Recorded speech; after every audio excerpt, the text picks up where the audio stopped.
Welcome to the Intentionists podcast, where we explore the interplay between intuition, spiritual health, and everything in between. I'm your host, Aimee Schreiber.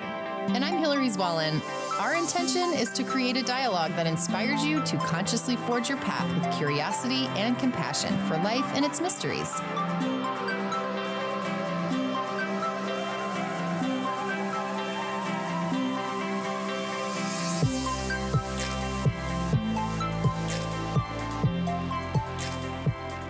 Hello, everyone. For our episode today, we are discussing the Nine of Wands tarot card and the astrological sign Pisces. For those of you just joining us, we did a 12-month tarot read at the beginning of the year as a creative container for our topics of the month. And so this, for Pisces season, our card we selected at random was the Nine of Wands. Yes. So before we get into what this means, because, you know, if you're not into tarot, you're like, why would I even sit around and listen to this podcast about the Nine of Wands? But I think you're going to want to hear, because we're talking a lot about overcoming overwhelm. It's what the symbol of the Nine of Wands really means as an archetypal map. And we should note that this is not only pulled, when we pull it, it's not only just for ourselves and how we guide our content calendar, but it's also that there's an element of application for the collective audience. So we're going to illustrate through our experience, but please consider how and if this is resonating with you as a listener. And I truly believe that we sync up with individuals who are on the same journey or on similar paths. And so if you're here listening to our podcast today, like attracts like. And so if you're on a spiritual path, we are probably swimming, Pisces reference, in the same energetic matrix. So, and this is the collective thread. And I know for me, a lot of the friends I've talked to this month, we were dealing with a lot of an unusual amount of overwhelm. And the overwhelm was really about this big vision idea, which we'll get into when we talk about the Nine of Wands. But before we dive into that, I just want to bring up, we have a newsletter. So if you are new to the podcast or you have been listening for a long time, please head to our website at intentionists.com and sign up for our newsletter. We send it once a month. We will not spam you. And it's a great way to keep in touch. Also, please subscribe on Apple Podcasts. Are we on Spotify, Aimee? Yeah. I think we're on Spotify. I signed up for it. I don't know if it was actually approved, but I did stick the feed in there. So we'll see. We might be on Spotify. You can let us know. Or you can listen to us always on YouTube or on our website. So if you're interested in what we have to say, sign up for our newsletter. We'd love to hear from you. All right. On with the Nine of Wands, Aimee. Right. So the overall message of the Nine of Wands is kind of this hope in the face of challenges, or overcoming adversity with courage. And kind of the idea of like, there's this final push toward a goal, but you have these obstacles like doubt and fear and overwhelm arising. I mean, the message for this card is different depending on the deck you use, because they all have different imagery. And so I'm going to pull from a couple different places. I have this deck called Prisma Visions, and I really like what the author said about this card. He says that a vision of your own creation threatens to overtake you, but it no longer needs your constant attention to survive. And the final trial of this theme is overcoming the vision itself. And to me, that kind of is about fully understanding your motivations for a vision and having your true self and your identity self-sufficient apart from your success in one way or another, like whatever it is you're creating. And also for those not familiar with tarot, the wands are about the energetic willpower. It's like the fire element. It's about creation, passion, the spring season. So this is what wands are about. A book that I was looking in, it's called Around the Tarot in 78 Days by Marcus Cates and Tally Goodwin. They said a meditation for this card is often our resistance to new ideas is because we are holding on to an outworn one ourselves. So kind of this idea of like understanding the big picture and then understanding when the big picture isn't serving you anymore, when like you need to adjust the picture, like what continually reassessing this. And we'll talk more in a little bit about our experiences this month with how this has played out. And it's been really weird because it seems to have lined up a lot, like with the actual card. For sure, for me. Like Yeah. times 1,000. Yes. So one more thing about this card from the Aleister Crowley deck, the Thoth Tarot. He talks about this card being balance of solar and lunar forces, and also that change is stability. That change guarantees stability, and stability guarantees change. Meaning that, like, if energy ceases moving and adapting and changing, then things fall apart. Like, the order of nature requires constant change. And this made me think about, like, the principle of balance. When you try to stand on one foot, you have to engage all these muscles in your leg and, like, throughout your whole body. You have over 100 little muscles and ligaments and tendons in just one foot. And these have to constantly be contracting and relaxing in different adaptive patterns to stabilize your body. Like, this is how you stay balanced.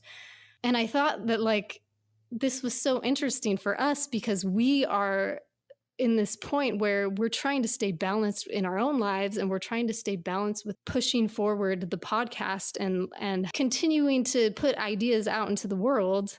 Yet we have to adjust along the way. Like, our formula can't remain the same and be healthy, like, endlessly, right? Yes. So I think we should talk, since you're bringing this up, we should talk about our anxiety and overwhelm about the interviews we had in February. And before we do this, I wanted to just bring up, in terms of the grand vision, right? This idea that big vision causes big overwhelm. and I think for me, I was absolutely living this out the last 4 weeks in, like, every single way. You know, I've been working on a book now for 7 months. This was my month to, like, really get it done. And what ended up happening was I totally tapped into this fountain of creativity. And I was, like, up late at night and I couldn't sleep. And I was, like, having all of these ideas, not only for my book, for businesses. I was meeting people. Things were just, like, coming at me at 1,000 miles an hour. And it was just, like, it was incredible. I wanted to be grateful, but I didn't know how to ground it. And I was also spending, you know, at night, I was, like, having these big vision ideas, and just, I was seeing how everything that I wanted how it was going to work out in terms of, like, the end result. But then there's that transition state of, how do I bring the vision into reality? How do I internalize it in my body? How do I hold it in my physical body and ground it? And I saw this happening. I was in Lisa Lister's, another writing group that she did. She was a guest that we had on the show several months back. She's great. And I did her She Is Lit writing group, which I loved. And some of the other women in the group, it felt like they were experiencing this same type of thing. And so it felt like there was something up in the collective, right? That there was this collective energy of, like, I'm having such a hard time grounding myself, whether that means raising kids or things are going extra crazy there, or if it's your own actual creative projects that you're working on, whether you're like, I want to build up my practice, whatever it is that you're doing for work, or you're starting a side business, or you're writing a book, or you're doing art, or you're doing a podcast. And so I remember you and I had this conversation the other day. I was heading down to Expo West, and I called you to check in. And we were both just, like, we were feeling weird about the interviews we did this month, which we like, loved them. We loved the guests, but we were like, we're so overwhelmed. Like, we get so nervous, you guys, when we interview people. I don't know if you can tell, but we are, like, I don't sleep for, like, the first, you know, the day before. And I'm always, like, really nervous, and it's really hard to get anything else done that day, because there is an element of just needing to really focus on that one thing. Right. But it we requires so much energy. Yeah. It does. It really does. Yeah. And we love doing it, but we also, we have all these other projects going on. So anyway. Yeah. For me, the overwhelm and, like, the weirdness came in because I started going to therapy for the first time this last month. And so I'm, like, descended into this state of, like, I'm analyzing all my motivations for everything, and why am I doing what I'm doing, and, like, what do I want it to look like? Like, I kept coming up against this thing where, like, I want things to, like, evolve continuously and change in a positive way. And I see that like I can't do that by doing the same things the same way. And like as it stood, I felt like maxed out, you know, as far as I don't think that I can shift to more. I was feeling I was kind of buying into the illusion that like, oh, to push something forward, you just have to like muscle through, like push it, like do more, do more, do more, do more. And I came to this point where like literally I was like, I need to like for a time take my own advice like from this podcast, and like I need to like take my self-care further. I need to take my meditation further. I need to like spend hours a day journaling and like try to like sift through this stuff. And so I also want to point out, like, I want to acknowledge you, first of all, because I think when you start therapy, or you even, I was doing a writing group and it's not exactly the same, but you commit to diving deeper, and things happen when you do that. When you say, I want to become more self-aware, I want to work through what's stopping me, whether that's with a therapist or, you know, whatever container that you're putting that in. It's, I'm going to commit to this writing group, or I'm going to commit to a yoga teacher training, or I'm going to commit to grad school, or whatever it is, right? There is an element of things fall apart because you're energetically committing to being in a higher state, or to examining things on a deeper level. And so your body responds, your energy responds, and it's like, all right, you want to deal with this now? Here I am. And so I like your point. I mean, I just wanted to acknowledge you to the point of like, I need to spend time doing the work, which is the journaling. It's not just thinking about it. It's the actual getting it out of your body, getting it out of your physical body, whether you're in therapy, talk therapy, or you're writing it out, or you're putting it into art. It's like you're really going there, you know?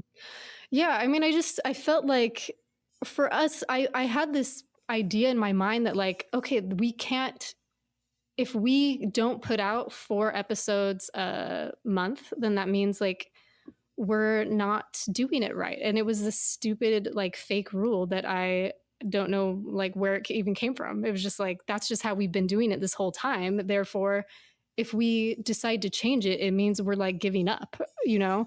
I had that idea going in my mind, but that's not true at all. So like what we came to after we spoke about this, we decided that in order to like embody what we're trying to talk about and strive for as far as like intentional self-awareness, we're going to do episodes 2 times per month for a time and honor when we're being called to like distribute our time differently, and it showed up, you know, in all this anxiety and overwhelm for us. And I think that like the collective medicine that we can put out like through our conversations will be a lot more potent as we kind of honor like our changing needs, and kind of like have the little faith that tending to this little garden that is our lives, and the podcast is another little garden within that.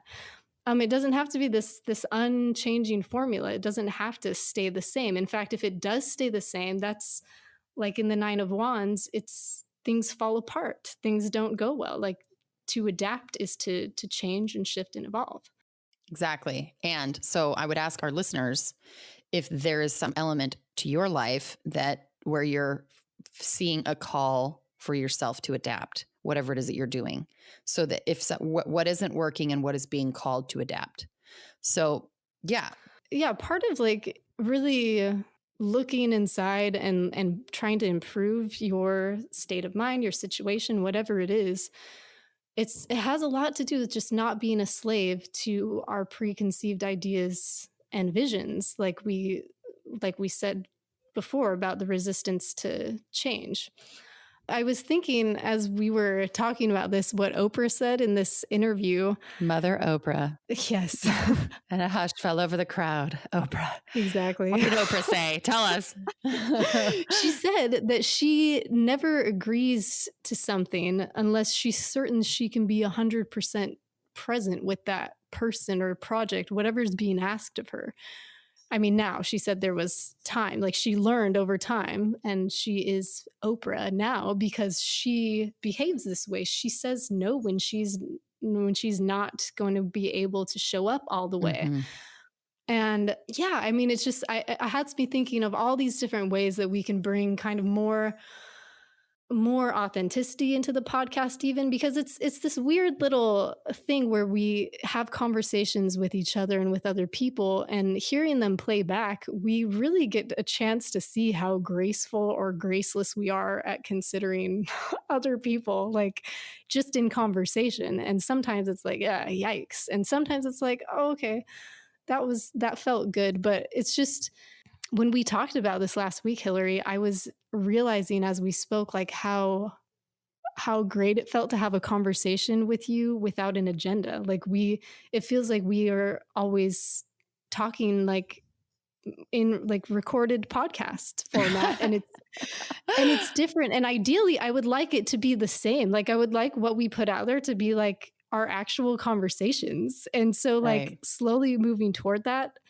just like real conversational format, that's not so, I don't know, that's not so Well, I think part of pre-planned it, or I think one of the things we touched on with that Mhm. conversation was that we wanted to be more authentic about who we are really, right? Like we've Mhm. morphed. Like we've been doing this podcast now. There's 51 episodes. And when we started, we were like, we left the church, the Mormon church, and we weren't really sure where this was going to head. And now we're kind of like, we've changed a lot over the last 2 years. And so I think we just want to be more honest about what it is that we do and what it is that we bring to the table. And not that there was like some hiding thing, but there's an element of a lack of declaring what it is that we're really about. And I thought, what we were going over was like, what are we really committed to with this? Mhm. And I asked this to our listeners too, like in your own life, what are you really committed to? And I thought, when I boil down all of my desires, it's really to be a part of the conversation that elevates the consciousness of the planet, whether it Mhm. is talking about how we can be kinder to the earth, whether it's helping someone through a faith crisis, whether it's maximizing our personal creativity, whether it's giving people and I shouldn't say giving people, but assisting with the conversation around people taking their power back from patriarchal or just oppressive forces, whether that be Um, in their family or in their thing. And I thought, that's really what we're about here. So right. to move on from that, I want to talk about Pisces. Can we move on to Pisces? Are we ready? Are Yes. we ready to do that now? Well, I think so. I think so. I just, one more thing I wanted to mention about this whole process of what the 9 of Wands is calling you to do is have courage. Like take courage and have courage in, and that is what will ensure your success. But remember that courage can look like saying, I can't do it all. I can't maintain this in a healthy way in its current form. And Emily McDowell in the episode 50, she illustrated this concept so amazingly. So if you haven't heard that, go back and listen.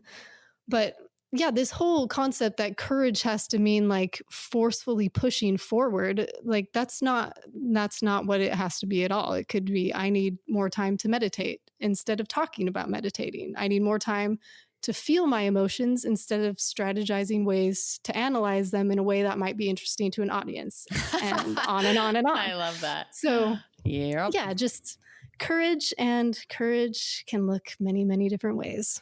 On Yes. to Pisces. Yes. Okay. So Pisces. So for a quick astrology review for you guys, because I know our listeners range from people who are well versed in astrology and the esoteric, as well as newbies, people who maybe just know what their rise or their sun sign is, or they read the back of a Cosmo magazine or whatever, and they see horoscopes and they think that's what astrology is.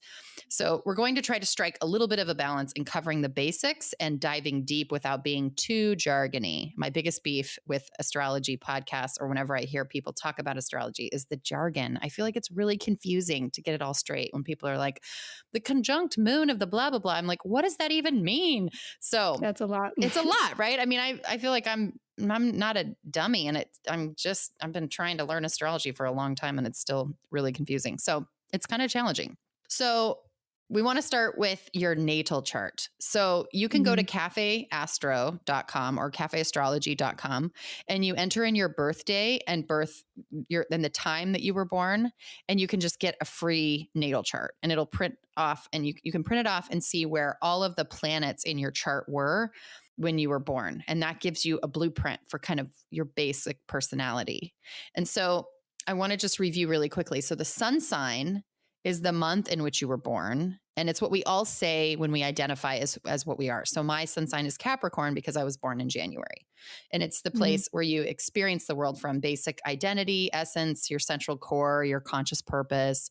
On an esoteric level, the sun refers to the present and the inherent potential you have to work within the here and the now. And it represents the yearly cycle of the seasons. So if you're a Pisces, then you'd be born, like, when does Pisces end? It's coming up, right? It's February and March. I think it ends. I think all of them kind of end around the 20th of the month. Okay. So then your ascendant, which is your rising sign, and it's the sign of your first house in your natal chart. So it's the sign of the zodiac that was rising or ascending over the eastern horizon at the time of your birth. So I was born in Capricorn, but my ascendant is Leo. So I'm a Leo rising, and this is the face that you show to the world. It's your image, it's your outer self, or the mask that you wear to others. So it's the outer layer of your being. So I appear to the world more as a Leo than a Capricorn. And Leos are like, hey, look at me. Or, I think I did ballroom dancing as like my thing for 10 years. And that's like the most flashy you could possibly be. And so I was like, yep, definitely that, more than a Capricorn. Yeah, that's so interesting because I've just barely learned what my rising sign was, and it's a Libra. Because I'm like this very, what I do in groups is I'm diplomatic. I'm like the peacemaker person who avoids conflict at all costs, like Yes, not indecisive. Like I'm like, where is this coming from? This doesn't sound very Sagittarian because I'm like a sun sign Sagittarius, but it is like it really lined up with the description of the Libra rising. Right. So internally, you're a Sagittarius. Internally, I'm a Capricorn. Like I have the kind of the melancholy. I'm like no nonsense, but I appear more as a Leo. So in the esoteric, it's the direction of your soul growth and your unfoldment. It refers to the future. It also shows how you come across when you're pursuing your sun's purpose. And this is the daily cycle of the Earth's rotation. The other part of just like your quick snapshot of your personality is your moon sign. And we talked about this in our last month's episode on Aquarius and the moon. But it's your emotions, your feelings, and your daily habits. It represents your innermost core of your being, your private feelings, and your subconscious habits and attitudes. On the esoteric level, it refers to your past lives, and it could also mean your racial heritage or your early childhood influences. And this is the monthly cycle of the moon's phase. So moving into the Pisces qualities and the collective, and this is really adapting to the emotional and the soul learning. So Pisces is the very last sign in the zodiac. We are in the very last moon cycle of the astrological year, and it starts over with Aries. So right now, Mercury's in retrograde until March 29th, and it's in Pisces most of the time. And the retrogrades are a great time to revisit, reassess, and reflect. So I thought this really goes well with our 9 of Wands, right? So Mercury rules over our minds and communication. And this is an extra long time for us to be kind of in the watery, intuitive ocean of the creative Pisces. So this is also a good time to revisit your old journal entries. I've kind of been doing this with my medicine wheel journals. When I finished my shamanic training last year, I haven't picked up any of the journals. I've filled out, probably 4 different notebooks. And I just was going back the other night reading through, and there's often a surprising amount of wisdom that our old self has for our present self. So I say this unless it's like your high school or college journals, at least for me, because that was like 20 years ago, where I basically just talk about boys, So I'm like, not those. But I mean, you and I were talking about this earlier, Amy, in terms of journal writing. How has your journal writing changed as you've matured and kind of gone on this spiritual path? So much. For people who aren't familiar with the Mormon church, journaling is a huge thing that we are taught to do from like being little kids. And there's this myth out there that like the angels will be quoting from your journals like after you die, and it's for your posterity. So like there's very much the idea that like, okay, your journals are for people to read so that they can like live good lives and be more righteous, basically. So how honest are you going to be in that kind of like with that thought in the back of your mind? Right. Not very, right? So over time, my journals have definitely been more honest and like more exploratory and less like this is what happened today and that's what happened yesterday and less of a chronology of what happened.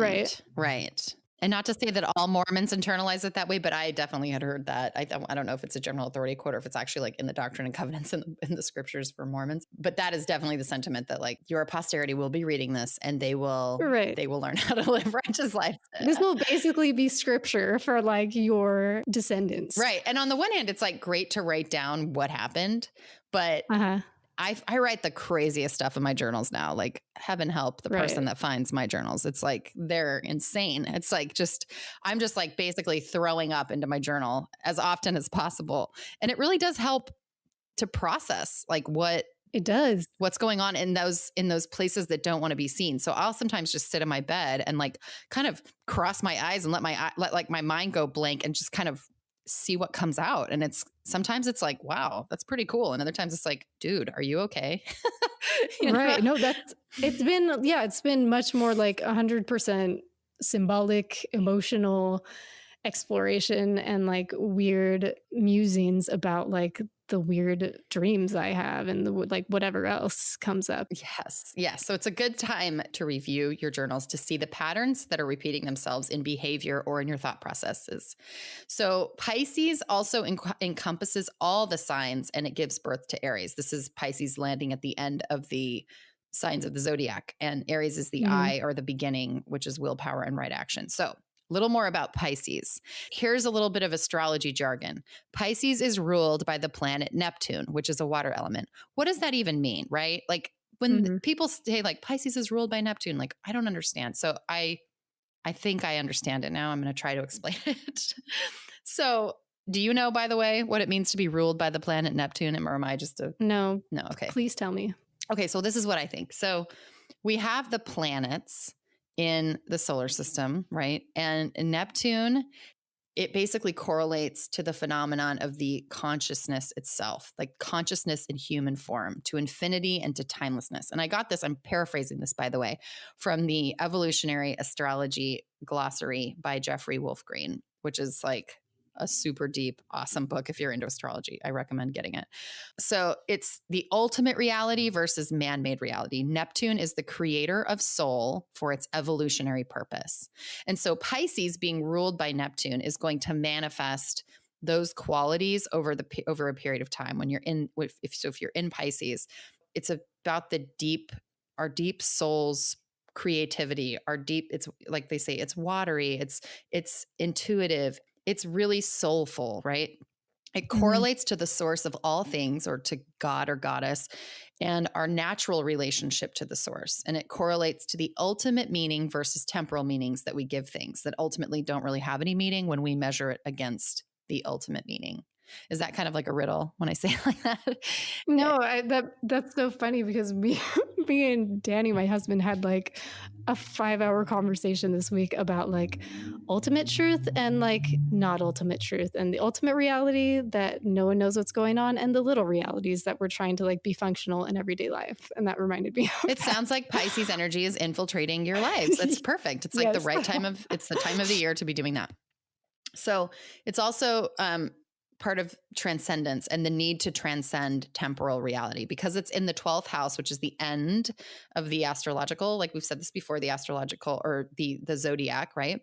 It kind of compiles all of them, and it's the evolution of one's disillusionment.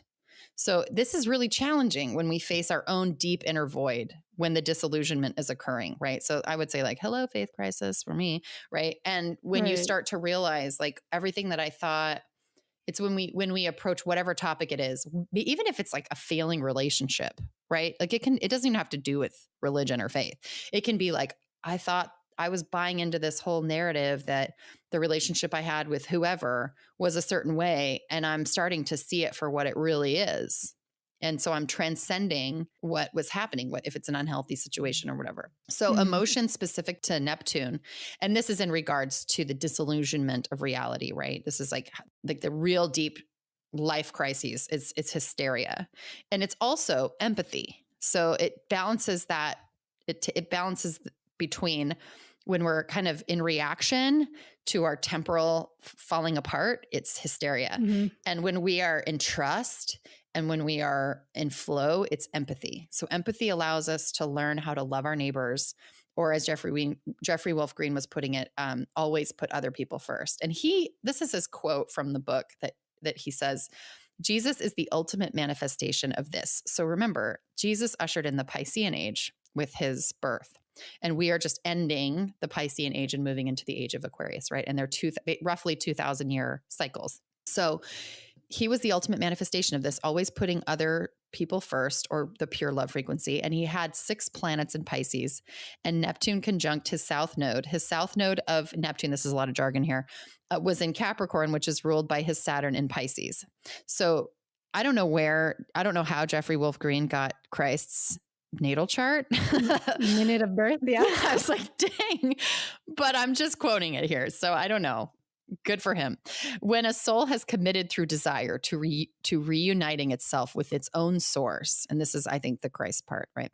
And has inwardly realized that source, then the natural Neptunian emotion of ecstasy will permeate the soul when that direct union with the source takes place. So once any soul has such an experience, it will serve as the very basis and course of its ongoing evolutionary journey back to the source itself. Does that make sense? Is that just like, what? Natural Neptunian. I know. Like the word Neptunian. Yes. That's interesting. Yeah. It does sound like, when I think, so one of my best friends is a Pisces. And when I think about her, I think about like, she feels things so deeply. Like, it says like the emotion of ecstasy, like she has that all the time. And it's also like coupled with like the shadow side of like despair sometimes. Yes.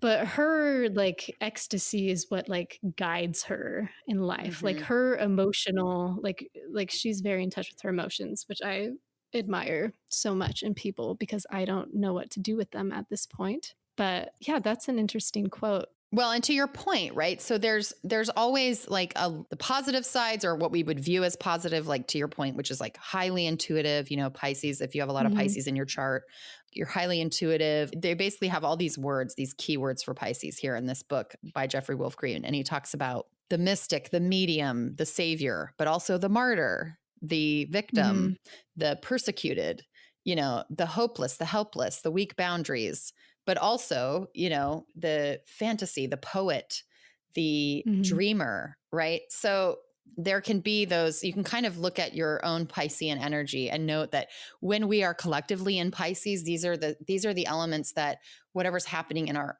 own chart, these emotions are up cosmically, right? And so we may be exploring more paths like that. Now, if you have a lot of water in your chart, or you have a lot of Pisces in your chart, then these might be some things that you are actually, learning to balance in this incarnation, is what they would say. So Pisces ignites the desire to return to God. Pisces has blind faith, and the location of Pisces and Neptune in the birth chart indicates the natural way for the person to spiritualize their life. That's interesting. I wanted to say one thing about about astrology, and like if you print out your birth chart, it'll be a wheel, it's like a circle divided into 12 sections. And what all these things mean and stand for, it's not like this is what your chart says and you're a victim of this. It is more about shedding light on these certain patterns of like being in the world, certain patterns of behavior, and kind of like these, just like the tarot, like these archetypal ideas that play out in every life, and what astrology does is it sheds light on what patterns exist and how they play out. And really what your soul wants to do in this incarnation. That's what the evolutionary astrologers would say, is that it's like this is the map, or at least this is what I'm assuming based on the book I read. I'm not an evolutionary astrologer, so I shouldn't speak for Mhm. all of them.